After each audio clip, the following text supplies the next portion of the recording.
BNP সরকারের ১০০ দিনে খুন হয়েছেন ৬০৫ জন।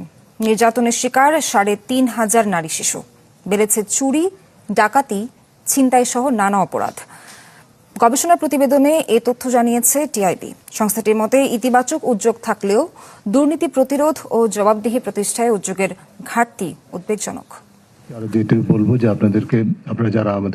১৭ ফেব্রুয়ারি ক্ষমতা গ্রহণের পর বিএনপি সরকারের ১০০ দিন নিয়ে গবেষণা করে ট্রান্সপারেন্সি ইন্টারন্যাশনাল বাংলাদেশ টিআইবি। জাতীয় সংসদ, বিচার ও নির্বাহী বিভাগ, স্থানীয় সরকার, ব্যাংক ও আর্থিক খাত এবং গণমাধ্যম সহ ৯টি ক্ষেত্র ছিল তাদের গবেষণার পরিধি। সুনির্দিষ্ট কিছু খাত। টিআইবির গবেষণা প্রতিবেদনে উঠে আসে, গত মার্চ এপ্রিলে দেশে ছিনতাই, চুরি, ডাকাতি, অপহরণ ও ধর্ষণের চিত্র ছিল উদ্বেগজনক।